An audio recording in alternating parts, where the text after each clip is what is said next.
اسلام آباد high court نے سابق وزیر اعظم نواز شریف کو ایک دن کی حفاظتی ضمانت میں توسیع دی ہے، ایک دن کی جی۔ اب آپ یہ بھی سوچ رہے ہوں کہ ایک دن کی کیوں؟ ان کے آنے سے پہلے ان کو پروٹیکٹیو بیل ملی، یعنی حفاظتی ضمانت ملی،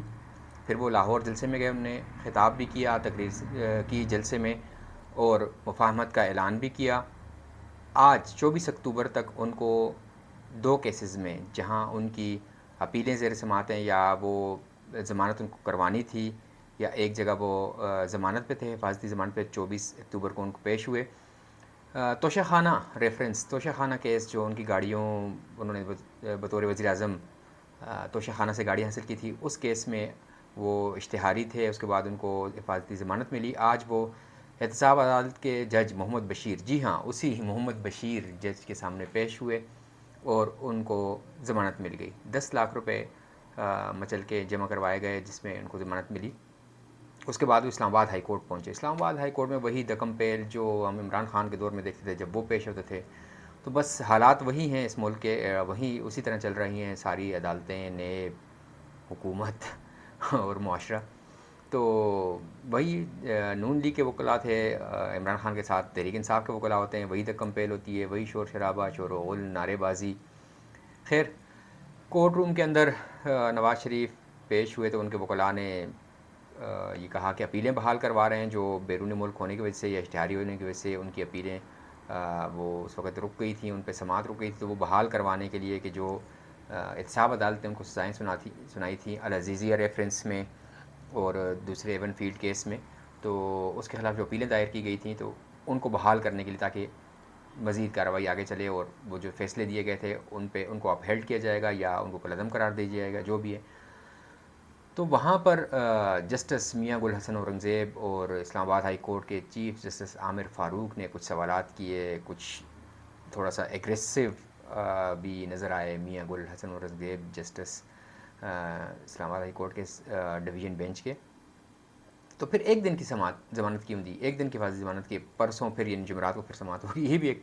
دلچسپ چیز ہے۔ بظاہر تو یہی لگ رہا ہے کہ یہ سب کچھ اس لیے کیا گیا کہ تاکہ ایک جائے کہ میسج کی قانون کی حکمرانی یا بالادستی ہے، لیکن قانون کی حکمرانی بالادستی اس وقت بھی نہیں تھی کہ جب ایسے کیسز بنائے گئے تھے، ایسی کنوکشن ہو رہی تھی، سزائیں دی جا رہی تھیں ایک پارٹی کو الیکشن سے باہر رکھنے کے لیے 2018 میں یا 2017 میں، اور دوسری جماعت کو لایا جا رہا تھا، دوسرے شخص کو لایا جا رہا تھا، وزیر اعظم کی کرسی پہ بٹھایا جا رہا تھا، اور آج بھی کوئی قانون کی بالادستی نہیں ہے، آج بھی وہی ان چیزوں کو ریورس کیا جا رہا ہے۔ تو عدالتیں، قانون، سارا میرے خیال سے استعمال ہی ہوتا ہے اپنے اپنے وقت کے مطابق، اپنے اپنے طریقے سے، ہر کسی کو نظر آ رہا ہوتا ہے، لیکن ملکوں کے مستقبل اس طرح نہیں سنورتے، نہ معاشروں کے۔ جو پولرائزیشن سوسائٹی میں ہوئی ہے، تو اس کو دیکھتے ہوئے کسی کے لیے کوئی چور ہے اور کسی کے لیے کوئی ڈاکو لٹیرا ہے اور کسی کے لیے کوئی ہیرو ہے، بس اس کے بغیر تو دنیا نہیں چل سکتی یہ پولرائزیشن ہے۔ تو لیکن چیز وہی ہے کہ جو محکمے ہیں، عدالتیں ہیں، ان سے آپ توقع یہی کرتے ہیں کہ وہ قانون کی حکمرانی یا بالادستی کے لیے کام کریں گے، لیکن وہی نیب جو کل کچھ اور کہہ رہا تھا آج کچھ اور کہہ رہا ہے۔ قومی احتساب بیورو،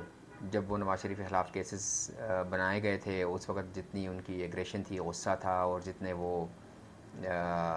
جذباتی ہو کے ان کے وکلاء یا پروسیکیوٹر کیس لڑ رہے تھے، آج وہی کہہ رہے تھے کہ نہیں جی ہمیں کوئی اعتراض نہیں ہے، آپ ان کو ضمانت دے دیں، ان کو جانے دیں، ہمیں تو کوئی اعتراض نہیں۔ تو انہوں نے بار بار پوچھا کہ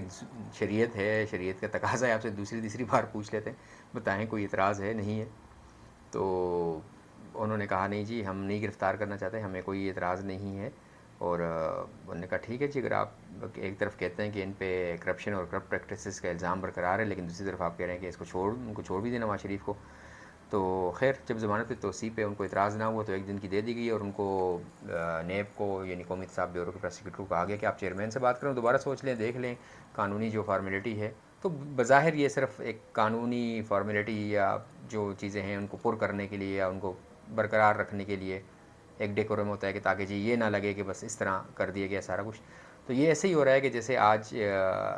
تحریک انصاف چھوڑ کے اندلیب عباس شامل ہوئی ہیں استحکام پاکستان پارٹی میں۔ اب یہ وہی اندلیب عباس ہیں جن پہ ان پہ الزام تھا کہ ان کی گاڑی کو ڈرائیو کر کے خدیجہ شاہ لے کے گئی تھیں کور کمانڈر ہاؤس لاہور پہ حملہ کرنے کے لیے۔ اب خدیجہ شاہ تو وہ اندر وہ ان پہ کیسز، اور اندلیب عباس ابھی تک باہر تھیں، اور اب اندلیب عباس صاحبہ جو ہیں وہ استحکام پاکستان پارٹی میں شامل ہو گئی. تو کھیل تو کوئی نرالا نہیں ہے، کھیل جاری ہے. اور شاید جب تک پولرائزیشن نہیں ہوگی، جب تک عام آدمی یہ نہیں سوچے گا کہ اس کے ساتھ کیا ہو رہا ہے، اس ملک کے ساتھ کیا ہو رہا ہے، اس کے بچوں کے مستقبل کے ساتھ کیا ہو رہا ہے، تو یہ کھیل اسی طرح جاری رہے گا. عدالتیں بھی یہی قانون موم کی ناک ان کے لیے، اور حکومتیں بھی اس طرح آتی جاتی رہیں گی، لیکن لوگوں کے حالات نہیں بدلیں گے.